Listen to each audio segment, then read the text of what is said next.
The great and ravenous god ALGORHYTHMO demands that I speak on the Russell Brand situation, and I guess it does intersect with certain things that I'm interested in. So, alright, Russell Brand. There's a lot to say, but as usual, it is the discourse around the discourse that interests me more than the specific accusations and the he said, she said, and this goes back 15 years, so I'm not in any real position to judge, and I don't think anyone else is particularly. It's a matter for the courts, really, and not the court of public opinion, and it remains to be seen if anything will happen there. Brand, his trajectory has been interesting. He's gone from subpar comedian, drug addict, drunk and womanizer to an online guru for self-reinvention, hippie-ish beliefs, and the paranoid end of stupid liberals, as Marge Simpson once put it. There's a conspiracy theory out there that Bill Hicks didn't actually die and that he instead became Alex Jones, and you can kind of see it if you put their pictures side by side. The path, the trajectory of people like Russell Brand or Jimmy Dore, that adds a little meat to the bones of that as an idea.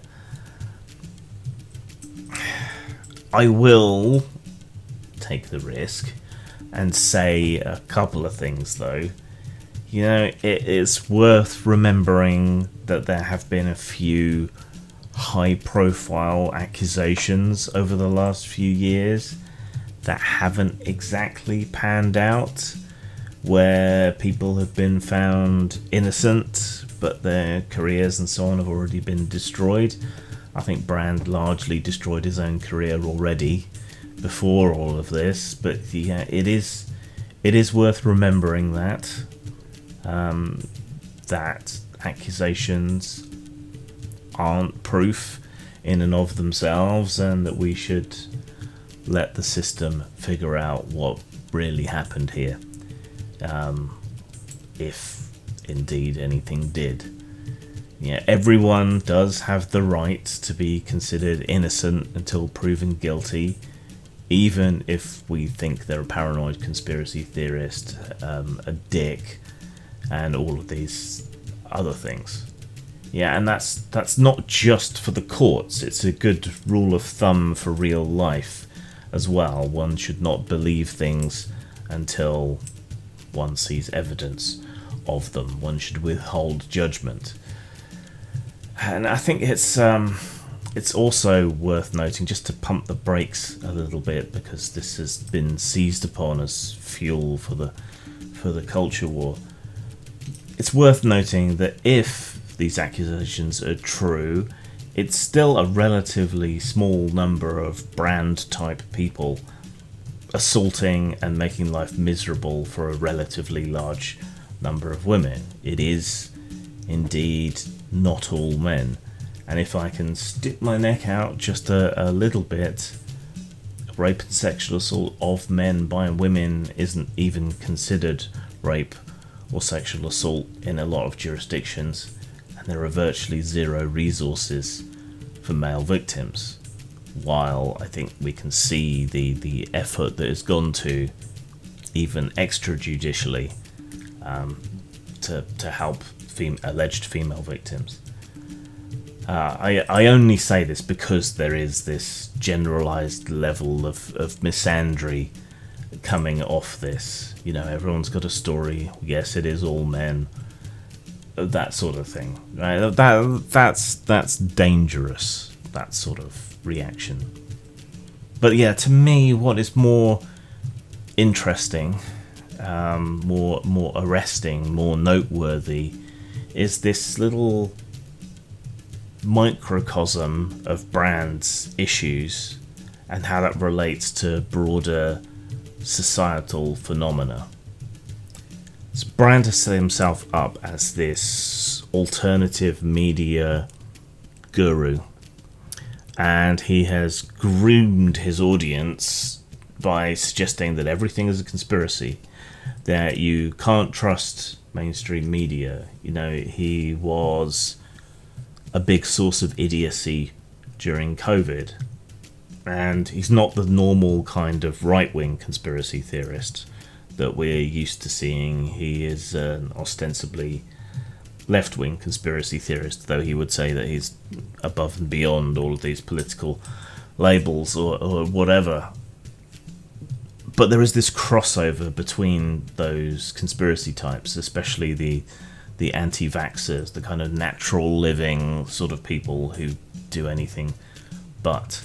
And yeah, he is a figurehead of this kind of reflexively contrarian movement. And you know, he's groomed his audience into believing in conspiracies, into not believing the mainstream media, and then people are acting shocked that his fans believe this attack on him is a conspiracy and that they can't trust mainstream media. You know, that's his audience now. He got a standing ovation at a gig he did the same night as the accusations came out, despite, by all accounts, a rather piss-poor performance. And everywhere on TikTok and YouTube and social media, you can see people defending him on this sort of basis. And obviously, a lot of this is his fault. He has undermined people's trust in the mainstream media, in standard normal news reporting and so on. And little wonder. Should he be allowed to? That's a different conversation outside the bounds of this video. But I don't think the entire blame is his. There are problems with the mainstream media, not so much around the things that people typically mention, such as COVID and so on, but they have lost people's trust because, in service to the great god ALGORHYTHMO, there is a lot of bait. There is a lot of poorly researched stories out there. There's a lot of stuff that just isn't true.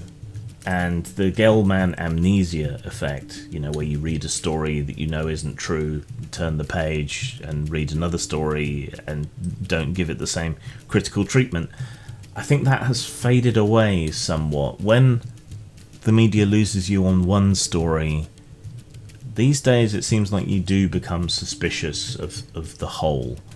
And that's a problem.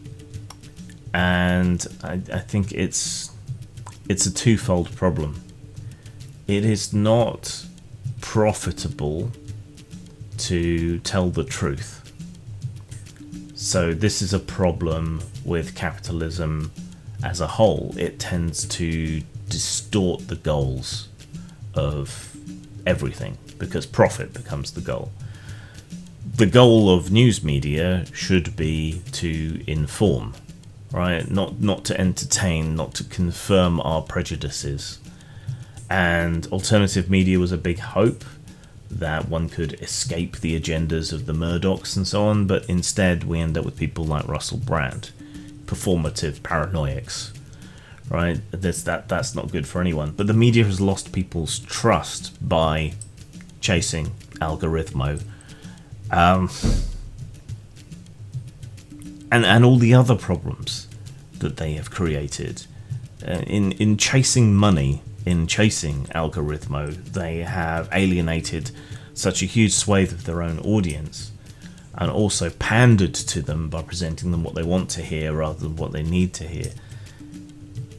The whole thing is broken down.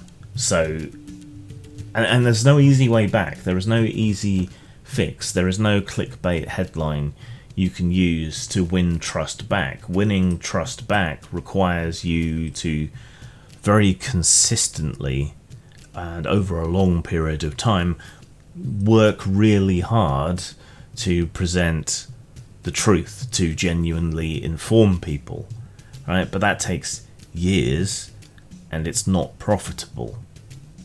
And our media, our news media in particular, haven't yet grappled with this problem. How do you fix the incentive structure? How do you make money by telling the truth rather than telling people what they want to hear? Is it audience capture or is it a funnel? I think it's more audience capture for a lot of people. We see it on YouTube. There are plenty of talking heads that will just tell you what you want to hear, that will be performatively outraged by things, because that gets the engagement, it gets the clicks, it gets people to watch, and